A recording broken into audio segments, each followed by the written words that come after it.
Hello dear class ninth. आज की video में हम लोग पढ़ने वाले हैं डिफ्यूज़न के बारे में कि डिफ्यूज़न क्या होता है। तो आइए फटाफट से स्टार्ट करते हैं। तो डिफ्यूज़न को हम लोग डिफाइन करते हैं the intermixing of particles of two different types of matter on their own is called diffusion. कह रहा है कि जब दो डिफरेंट टाइप्स के मैटर हो, यानी दो डिफरेंट टाइप्स का सब्सटेंस हो, उस सब्सटेंस को अगर हम सिंपली मिक्स कर दें, उसी प्रोसेस को हम लोग डिफ्यूज़न बोलते हैं। तो आइए डिफ्यूज़न को एक एग्जांपल के तौर पे समझते हैं। जैसे कि अगर हम लोग सॉल्ट को वाटर में डिज़ोल्व करते हैं तो वो भी एक डिफ्यूज़न है। क्यों? कि सॉल्ट को जैसे वाटर में हम लोग ऐड करते हैं तो वो आपस में मिक्स हो जाते हैं, और मिक्सिंग को ही तो हम लोग डिफ्यूज़न करते हैं। यानी कि adding of salt in water in an example of diffusion. ये आपके एनसीईआरटी में एक इमेज दिया होगा। तो इसमें पहले बीकर में हम लोगों ने आधा बीकर पानी लिया है ना, तो दूसरे बीकर में क्या किया, इसी आधे बीकर पानी में हम लोग 1 चम्मच नमक डालते हैं, और तीसरे बीकर में क्या दिया है, ग्लास रॉड की हेल्प से सॉल्ट और वाटर सॉल्यूशन को अच्छे से मिक्स करते हैं। तो हम लोगों ने ये देखा कि जब ग्लास रॉड की हेल्प से सॉल्ट और वाटर को हम लोगों ने डिज़ोल्व किया तो वो अच्छे से मिक्स हो गया ना। तो पता ये चला कि सॉल्ट और वाटर जो होते हैं वो आपस में अच्छे से डिज़ोल्व हो जाते हैं, और ये एक डिफ्यूज़न प्रोसेस है। और जो आपका सॉल्ट होता है वो सॉलिड स्टेट में होता है, और जो वाटर होता है वो लिक्विड स्टेट में होता है। तो ये एक तरीके का सॉलिड इन लिक्विड डिफ्यूज़न है। सॉलिड इन लिक्विड क्यों है? क्योंकि सॉलिड यानी कि सॉल्ट को हम लोग डिज़ोल्व कर रहे हैं वाटर यानी कि लिक्विड में, इसलिए ये सॉलिड इन लिक्विड टाइप का आपका डिफ्यूज़न हो गया। आइए डिफ्यूज़न के कुछ और एग्जांपल देखते हैं। जैसे कि एडिंग पोटेशियम पर मैग्नेट इन वाटर। जब हम लोग पोटेशियम पर मैग्नेट को अगर हम वाटर में डिज़ोल्व करते हैं, ऐड करते हैं, तो वो एक तरह का आपका डिफ्यूज़न प्रोसेस है। जो आपका पोटेशियम पर मैग्नेट होता है वो एक पर्पल कलर का क्रिस्टल होता है। आपके एनसीईआरटी में देखिए इमेज दिया होगा। इस इमेज में क्या आपका एनसीईआरटी कहना चाहते हैं, आइए समझते हैं। जैसे कि पहला बीकर देख रहे हैं, उस बीकर में हम लोगों ने सिर्फ वाटर लिया है। अब जो दूसरा बीकर है, इस बीकर में हम लोगों ने क्या किया, जो वाटर है उसमें कुछ क्रिस्टल पोटेशियम परमैंगनेट को ऐड करते हैं। तो देखते हैं जो वाटर है वो पूरा का पूरा पर्पल कलर का हो जाता है। क्यों? क्योंकि जो पोटेशियम परमैंगनेट है वो आपका पर्पल कलर का होता है ना। वो जैसे वाटर में ऐड करते हैं तो पोटेशियम परमैंगनेट वाटर में अच्छे से डिज़ोल्व हो जाता है और मिक्स हो जाता है। किस प्रोसेस के थ्रू? डिफ्यूज़न प्रोसेस के थ्रू ना। तो पता ये चला कि जो पोटेशियम परमैंगनेट को अगर वाटर में डिज़ोल्व करते हैं तो ये एक आपका डिफ्यूज़न प्रोसेस है, क्योंकि पोटेशियम परमैंगनेट वाटर में अच्छे से डिज़ोल्व हो जाता है। अब जब पोटेशियम परमैंगनेट को हम लोगों ने वाटर में डिज़ोल्व कर लिया तो उसके जो पार्टिकल्स है वो देखने में कुछ इस तरीके से लगेंगे। यहाँ पे जो वाइट जो आपको बॉल्स दिख रहे हैं ये वाटर के पार्टिकल्स है, और जो पर्पल कलर का बॉल्स है वो आपका पोटेशियम परमैंगनेट के पार्टिकल है। तो हम लोग देख रहे हैं कि जब पोटेशियम परमैंगनेट को वाटर में डिज़ोल्व होते हैं तो जो वाटर के पार्टिकल है और पोटेशियम परमैंगनेट के जो पार्टिकल है वो आपस में अच्छे से मिक्स हो जाते हैं। तो डिफ्यूज़न प्रोसेस में क्या होता है, दो तरह के पार्टिकल मिक्स हो रहे हैं। यहाँ दो तरीके के पार्टिकल्स कौन कौन से हैं? पोटेशियम परमैंगनेट का पार्टिकल है और वाटर का पार्टिकल है। यानी कि यहाँ पर डिफ्यूज़न प्रोसेस हो रहा है। एक बात और, पोटेशियम परमैंगनेट जो होता है वो आपका सॉलिड स्टेट में होता है, क्योंकि वो एक क्रिस्टल है, और वाटर हम लोग जानते हैं वो लिक्विड स्टेट में होता है। तो ये किस टाइप का डिफ्यूज़न है? ये आपका सॉलिड इन लिक्विड डिफ्यूज़न है, क्योंकि सॉलिड पोटेशियम परमैंगनेट को लिक्विड वाटर में हम लोग ऐड कर रहे हैं, इसलिए ये सॉलिड इन लिक्विड टाइप का डिफ्यूज़न होता है।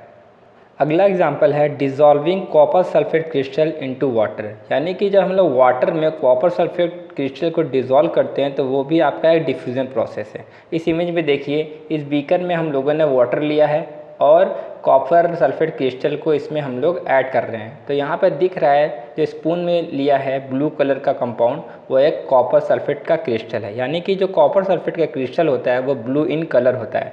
तो जैसे कॉपर सल्फेट क्रिस्टल को हम लोग वाटर में ऐड करने के बाद जब उसको अच्छे से मिक्स करते हैं तो पूरे के पूरे जो सॉल्यूशन होता है वो ब्लू इन कलर हो जाता है ना। इसका मतलब क्या है? इसका मतलब जो है कि कॉपर सल्फेट का जो क्रिस्टल है वो वाटर में अच्छे से मिक्स हो गया है, क्योंकि यहाँ पर डिफ्यूज़न प्रोसेस हो रहा है। तो mixing of copper sulphate crystal into water is an example of diffusion. और यहाँ पे देखिए जो कॉपर सल्फेट क्रिस्टल है तो वो एक सॉलिड स्टेट में है और वाटर आपका लिक्विड स्टेट में है, तो इसलिए भी ये भी आपका सॉलिड इन लिक्विड टाइप का डिफ्यूज़न है, क्योंकि तो कॉपर सल्फेट क्रिस्टल वो सॉलिड है, सॉलिड को हम लोग लिक्विड में डिज़ोल्व कर रहे हैं, इसलिए वो सॉलिड इन लिक्विड टाइप का डिफ्यूज़न है। अगला एग्जांपल है डिज़ोल्विंग इंडिगो इनटू वाटर। अगर इंडिगो को हम लोग वाटर में डिज़ोल्व करते हैं तो वो भी आपका एक डिफ्यूज़न प्रोसेस है। इंडिगो का मतलब होता है नील, आप लोग देखे होंगे जो आता है आपका उजाला का नील जो कपड़ों में डालते हैं ना, उसको अगर वाटर में डिज़ोल्व करते हैं वो भी एक आपका डिफ्यूज़न प्रोसेस है। क्यों? क्योंकि नील को जब हम लोग वाटर में डिज़ोल्व करते हैं तो देखते हैं कि जो नील है वो वाटर में अच्छे से मिक्स हो जाता है और मिक्सिंग प्रोसेस को हम लोग डिफ्यूज़न कहते हैं। यहाँ पर मैंने एक एनिमेशन दिया है, तो देखिए एनिमेशन में देख रहे हैं कि हम लोग नील को इसमें आप वाटर में कुछ ड्रॉप ऐड कर रहे हैं तो पूरा का पूरा जो वाटर है वो आपका उसी कलर का हो जा रहा है, यानी कि ब्लू कलर का ना। तो पता ये चलता है कि जो आपका नील है वाटर में डिज़ोल्व करते हैं तो वो आपका डिफ्यूज़न प्रोसेस शो करता है। तो यहाँ पर आप देख रहे हैं जो नील है यानी इंडिगो वो आपका लिक्विड स्टेट में है, वाटर भी आपका लिक्विड स्टेट में है, तो ये किस टाइप का डिफ्यूज़न हुआ? ये आपका लिक्विड इन लिक्विड टाइप का डिफ्यूज़न हुआ, क्योंकि यहाँ पर दोनों ही कंपाउंड लिक्विड स्टेट में है। अगला एग्जाम्पल है diffusion of bromine vapour into air, यानी ब्रोमीन वेपर एयर में मिक्स हो जाता है और इसी प्रोसेस का हम लोग डिफ्यूज़न कहते हैं। जैसे कि आपके सामने देखिए इमेज दिया गया है, इस इमेज में क्या है थोड़ा समझिए। जो नीचे वाला कॉलम है, इस कॉलम में हम लोगों ने ब्रोमीन वेपर को भर दिया है जो कि रेडिश ब्राउन कलर का आपको दिख रहा है, और जो ऊपर वाला कॉलम है उस कॉलम में एयर भरा हुआ है ना। तो हमने सिंपली क्या किया है, एक कॉलम में रेडिश ब्राउन कलर का ब्रोमीन वेपर लिया है और उसी के ऊपर ऐसा कॉलम लिया है जिसमें एयर है, उसी एयर कॉलम को उल्टा करके ब्रोमीन वेपर पे हम लोगों ने रख दिया है, तो वो देखने में कुछ इस तरीके से लगता है। अब कुछ देर बाद क्या होता है, देखेंगे जो ब्रोमीन वेपर है वो धीरे धीरे धीरे धीरे ऊपर आना शुरू हो जाता है। तो जब ऐसा प्रोसेस होगा तो जो आपका कॉलम है वो देखने में कुछ इस तरीके से लगेगा। तो पता ये चला जो ऊपर वाले कॉलम में एयर मॉलिक्यूल्स थे और नीचे वाले कॉलम में जो ब्रोमीन के वेपर थे वो आपस में मिक्स हो गए, यानी कि यहाँ पर डिफ्यूज़न प्रोसेस हो रहा है। तो जो ये एयर मॉलिक्यूल और ब्रोमीन वेपर मिक्स हुए हैं, अगर इसको बहुत ज़्यादा जूम करके देखा जाएगा तो वो कुछ इस तरीके से दिखेंगे। तो यहाँ पर जो वाइट कलर के पार्टिकल्स है वो एयर के पार्टिकल्स है और जो ब्राउन कलर के पार्टिकल्स है वो ब्रोमीन वेपर के पार्टिकल हैं। तो यहाँ पे दिख रहा है कि एयर पार्टिकल और ब्रोमीन वेपर के पार्टिकल आपस में मिक्स हो गए, यानी यहाँ पर एक्चुअल में डिफ्यूज़न प्रोसेस हो रहा है क्योंकि दोनों ही पार्टिकल आपस में मिक्स हो जा रहे हैं ना। तो यहाँ पर जो ब्रोमीन है वो वेपर है, वेपर मतलब गैस, यानी ब्रोमीन यहाँ के पे गैस के फॉर्म में है और एयर मॉलिक्यूल्स भी आपके गैस के फॉर्म में है। तो यानी कि ये आपका गैस इन गैस डिफ्यूज़न है। क्यों? क्योंकि गैस और गैस दोनों मिक्स हो रहे हैं, इस वजह से ये गैस इन गैस डिफ्यूज़न का एग्जाम्पल है। नेक्स्ट एग्जांपल है स्प्रेइंग परफ्यूम इन एयर, यानी कि एयर में जब हम लोग परफ्यूम को स्प्रे करते हैं तो वो भी एक आपका डिफ्यूज़न प्रोसेस होता है। एक्चुअल में क्या होता है, जैसे ही हम लोग परफ्यूम को स्प्रे करते हैं तो जो परफ्यूम के पार्टिकल होते हैं और एयर के जो पार्टिकल्स होते हैं वो आपस में मिक्स हो जाते हैं, और हम लोग जानते हैं मिक्सिंग को ही हम लोग क्या बोलते हैं, डिफ्यूज़न। तो यहाँ पर आपका डिफ्यूज़न हो रहा है। हम लोग जानते हैं कि जो परफ्यूम होता है वो आपका गैसेज स्टेट में होता है और जो एयर होता है वो भी आपके गैसियस फॉर्म में होता है। तो इसलिए ये गैस इन गैस डिफ्यूज़न है क्योंकि दोनों ही पार्टिकल आपके गैसेज स्टेट में है। नेक्स्ट एग्जांपल है कुकिंग ऑफ फूड, यानी खाना बनाना एक तरीके का डिफ्यूज़न प्रोसेस है। कैसे? देखिए, जब हम लोग खाना बनाते हैं ना तो जो फूड होता है उसमें से कुछ गैस के पार्टिकल्स निकलते हैं, और जो ये गैस के पार्टिकल्स निकले हैं फूड से वो एयर के पार्टिकल्स में एयर के जो पार्टिकल्स होते हैं उनमें जाके मिक्स हो जाते हैं, और मिक्सिंग प्रोसेस को हम लोग डिफ्यूज़न कहते हैं। तो यहाँ से पता ये चलता है कि कुकिंग ऑफ फूड जो होता है वो एक तरीके का डिफ्यूज़न प्रोसेस होता है। एक बात और, जैसे हम लोग स्कूल से घर आते हैं तो क्या होता है, जैसे हम लोग गेट खोलते हैं तो किचन में खाना बनता है लेकिन स्मेल कहाँ तक आता है, गेट से स्मेल आना शुरू हो जाता है ना। ऐसा क्यों होता है? ऐसा इसलिए होता है क्योंकि जो फूड के पार्टिकल्स हैं जो कि गैस फॉर्म में है वो एयर के पार्टिकल से मिक्स होके हमारे नाक तक पहुंचता है, यानी हमारे पास तक चल के आता है ना। और इसी वजह से जो होता है, जो हमें खाना वगैरह होता है स्मेल दूर से ही आ जाता है ना, क्योंकि यहाँ पर डिफ्यूज़न प्रोसेस हो रहा है। अब जो फूड के पार्टिकल है वो भी गैसेज स्टेट में है और जो एयर के पार्टिकल है वो भी गैसेज स्टेट में है, इसलिए ये जो डिफ्यूज़न है वो एक गैस इन गैस डिफ्यूज़न का एग्जांपल है। आपके एनसीईआरटी में एक क्वेश्चन पूछा है कि जो गर्मा गर्म खाना होता है ना, उसकी खुशबू दूर से ही क्यों आने लगती है? क्योंकि ये प्रोसेस होता है, यहाँ पर डिफ्यूज़न होता है। तो आपको आंसर लिखना है, डिफ्यूज़न प्रोसेस की वजह से जो खाना होता है, गर्म खाना होता है, वो कुछ मीटर दूर से ही आना स्टार्ट हो जाता है। अगला एग्जांपल है right with chalk on board. जब हम लोग बोर्ड पे कुछ लिखते हैं वो भी आपका डिफ्यूज़न प्रोसेस होता है। कैसे? देखिए, जब हम लोग ब्लैक बोर्ड पे चॉक से कुछ लिखते हैं तो क्या होता है, उसको आप इरेज करते हैं ना, तो इरेज मत करिए, 2-3 दिन बाद इरेज करिए। तो देखेंगे जब हम लोग 2-3 दिन बाद इरेज करने जाएंगे तो वो अच्छे से इरेज नहीं होता है, थोड़ी सी डिफ़िकल्टी होती है इरेज करने में। ऐसा क्यों होता है? ऐसा इसलिए होता है क्योंकि जो चॉक के पार्टिकल है वो आपके बोर्ड पे जाके डिफ्यूज़ हो गए हैं, मिक्स हो गए हैं, तो इसलिए उसको इरेज करने में मुश्किल होती है। तो यहाँ से हम समझ सकते हैं कि जो चॉक से हम ब्लैक बोर्ड पे लिखते हैं वो आपका डिफ्यूज़न प्रोसेस है। अब देखिए, जो आपका चॉक होता है ना, वो आपका सॉलिड स्टेट में होता है और जो बोर्ड होता है वो भी सॉलिड स्टेट में है। तो किस टाइप का डिफ्यूज़न हुआ कि यहाँ पर आपका सॉलिड इन सॉलिड डिफ्यूज़न हुआ, क्योंकि यहाँ पे दोनों ही जो सब्सटेंस है वो आपके सॉलिड इन नेचर है। अब आइए देखते हैं कि ये जो डिफ्यूज़न प्रोसेस है वो होता कैसे है। तो आपके एनसीईआरटी में इसका आंसर दिया है, diffusion occurs due to random motion और movements of the particles of matter. ये कह रहा है कि जो मैटर के पार्टिकल्स होते हैं ना, वो हमेशा मूव करते रहते हैं। रैंडम मतलब होता है कि इधर उधर डायरेक्शन में ना। तो जो मैटर के पार्टिकल होता है वो यहाँ वहाँ घूमते रहते हैं, उनमें कुछ ना कुछ मोशन रहता है, इस वजह से वो आपस में मिक्स हो जाते हैं। यहाँ पर आपको एक एनिमेशन दिया गया है। यहाँ पर 2 कलर के बॉल्स है, पहला आपका रेड बॉल्स है और दूसरा ब्लू बॉल्स ना। ये क्या है? ये आपके मैटर्स के पार्टिकल्स है। तो यहाँ पर दिख रहा है जो मैटर के पार्टिकल है वो अपना रैंडम मोशन कर रहे हैं, यहाँ वहाँ टकरा रहे हैं। टकराने की वजह से क्या होता है, ये आपस में अपने आप ही मिक्स हो जाते हैं ना। तो यहाँ से हम लोग देख सकते हैं कि जो आपका डिफ्यूज़न होता है वो random motion of the particles of matter की वजह से होता है। एक और एनिमेशन है, यहाँ पर देखिए, ब्लैक और ब्राउनिश टाइप का बॉल है ना। ये देखिए बॉल आपस में मिक्स हो रहे हैं, क्योंकि ब्लैक बॉल और जो ऑरेंज बॉल है ये आपके मैटर्स के पार्टिकल्स हैं और इनके पास खुद का मोशन है। मोशन की वजह से ये आपस में मिक्स हो जा रहे हैं। तो यहाँ से कंफर्म हो गया है कि मैटर के पार्टिकल जो होते हैं वो हमेशा मूव करते रहते हैं और इसी मोशन की वजह से ये आपस में मिक्स हो जाते हैं, यानी कि डिफ्यूज़न प्रोसेस शो करते हैं। और ये डिफ्यूज़न प्रोसेस कब तक होता है? ये डिफ्यूज़न प्रोसेस तब तक होता है जब तक जो आपके पार्टिकल्स हैं अच्छे से यूनिफॉर्मली डिस्ट्रीब्यूट हो जाए, यानी अच्छे से बट ना जाए, अच्छे से मिक्स ना हो जाए, तब तक डिफ्यूज़न प्रोसेस चलता रहता है ना। अब जो आपका गैस है उसमें डिफ्यूज़न बहुत ही ज़्यादा होता है और जो लिक्विड है उसमें डिफ्यूज़न थोड़ा कम होता है और सॉलिड में डिफ्यूज़न बहुत ही मुश्किल से होता है। अगर हम लोग डिफ्यूज़न का रेट निकालें तो हम लोग देख सकते हैं कि गैस का जो होता है डिफ्यूज़न सबसे ज़्यादा होता है, उससे कम लिक्विड का होता है, उससे कम सॉलिड का होता है। यहाँ पर आप देख भी सकते हैं कि जो आपका पार्टिकल्स ऑफ मोशन है गैस में सबसे ज़्यादा है, लिक्विड में उससे कम है, सॉलिड में सबसे कम है। इस वजह से गैस का सबसे ज़्यादा होता है डिफ्यूज़न प्रोसेस, लिक्विड में उससे कम होता है, सॉलिड में सबसे कम होता है। अब आइए देखते हैं कि जो डिफ्यूज़न प्रोसेस है वो कहाँ से कहाँ तक होता है। यहाँ पर लिखा है कि in the process of diffusion the flow of particles occurs from region of higher concentration to lower concentration.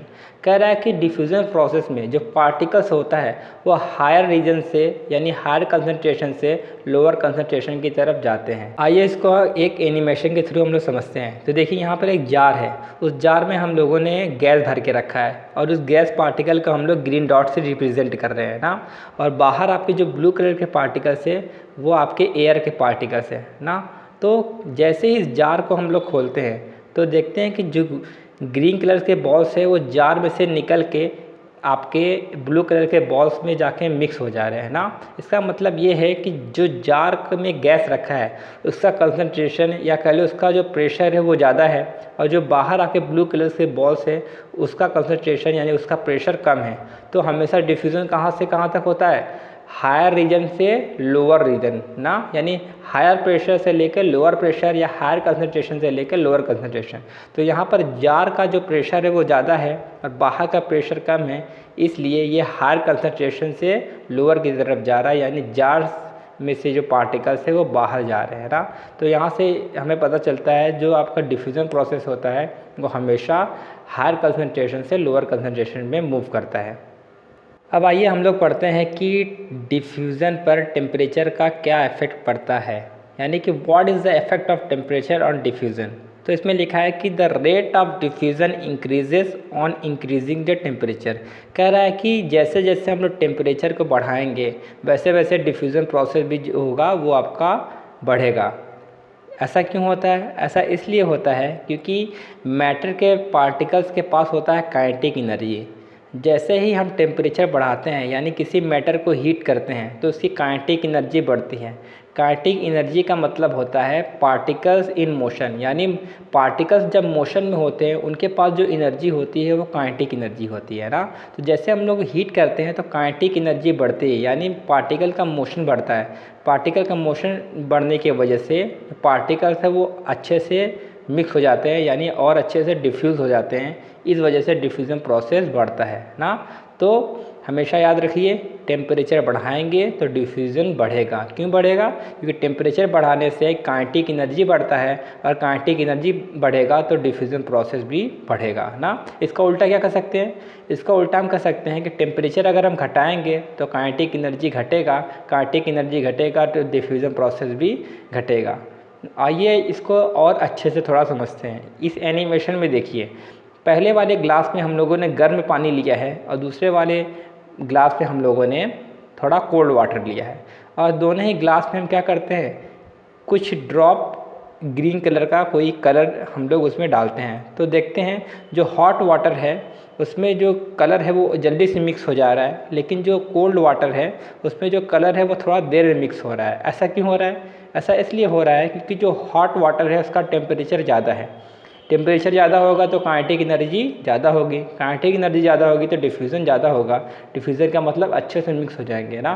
तो इस वजह से यहाँ पर जो हॉट वाटर है उस पर डिफ्यूज़न फास्ट हो रहा है क्योंकि उसका टेम्परेचर ज़्यादा है ना। हीट का मतलब टेम्परेचर ज़्यादा है। और जो दूसरा वाला ग्लास है उसमें टेम्परेचर कम है, यानी जो पानी रखा गया वो थोड़ा सा ठंडा पानी है ना। तो टेम्परेचर अगर कम रहेगा तो काइनेटिक एनर्जी भी कम रहेगा, काइनेटिक एनर्जी कम है तो डिफ्यूज़न प्रोसेस भी कम है। इस वजह से जो कलर कंपाउंड है उस वाटर में, कोल्ड वाटर में नहीं मिक्स हो पा रहा है क्योंकि वहाँ पर डिफ्यूज़न प्रोसेस स्लो है। आपके एनसीईआरटी में क्वेश्चन दिया है कि give reason why the smell of hot sizzling food reaches you several meter away, but to get the smell from cold food you have to go close। कह रहा है कि जो गर्मा गर्म खाना होता है उसकी खुशबू जो होती है वो दूर से ही आना शुरू हो जाती है, लेकिन जो खाना ठंडा हो जाता है उसको स्मेल करने के लिए हमें थोड़ा सा पास जाना पड़ता है। ऐसा क्यों? तो देखिए, जो हम लोग ने पढ़ा है कि जो आपका फूड का स्मेल होता है वो डिफ्यूज़न प्रोसेस के थ्रू हम तक आता है ना। इतना तो हम लोगों को पता है, लेकिन हमें क्या पता करना है कि जो गर्मा गर्म खाना होता है वो उसकी खुशबू दूर से आती है, लेकिन जब खाना ठंडा हो जाता है तो उसकी खुशबू हमें थोड़ा पास जाके लेना पड़ता है। ऐसा क्यों? ऐसा इसलिए होता है कि जब खाना गर्म रहता है ना तो उसमें जो गैस के पार्टिकल्स होते हैं उसकी काइनेटिक एनर्जी ज़्यादा होती है, यानी कि उसमें रेट ऑफ डिफ्यूज़न ज़्यादा होता है। और जो खाना ठंडा होता है उसके जो फूड पार्टिकल्स होते हैं जो कि गैस में कन्वर्ट होते हैं उसका जो आपका रेट ऑफ डिफ्यूज़न होता है वो स्लो होता है ना, क्योंकि वहाँ पर टेम्परेचर कम है। अभी अभी हम लोगों ने पढ़कर आया कि टेम्परेचर अगर ज़्यादा होगा तो रेट ऑफ डिफ्यूज़न ज़्यादा होगा, टेम्परेचर अगर स्लो होगा तो रेट ऑफ डिफ्यूज़न स्लो होगा ना। तो गर्मा गर्म जब खाना रहता है तो वहाँ पर टेम्परेचर ज़्यादा है, इस वजह से डिफ्यूज़न प्रोसेस फास्ट होता है और इस वजह से हमें दूर से उसकी खुशबू आ जाती है। लेकिन जब खाना ठंडा हो जाता है तो वहाँ पर डिफ्यूज़न प्रोसेस स्लो हो जाता है, इसलिए हमें थोड़ा पास जाके उसको स्मेल करना होता है। इस वजह से गर्मा गर्म खाना की खुशबू दूर से आती है और जो खाना ठंडा हो जाता है उसको हम पास जाके स्मेल लेना होता है। बस इतना ही था डिफ्यूज़न प्रोसेस के बारे में। मिलते हैं हम लोग अगले वीडियो में।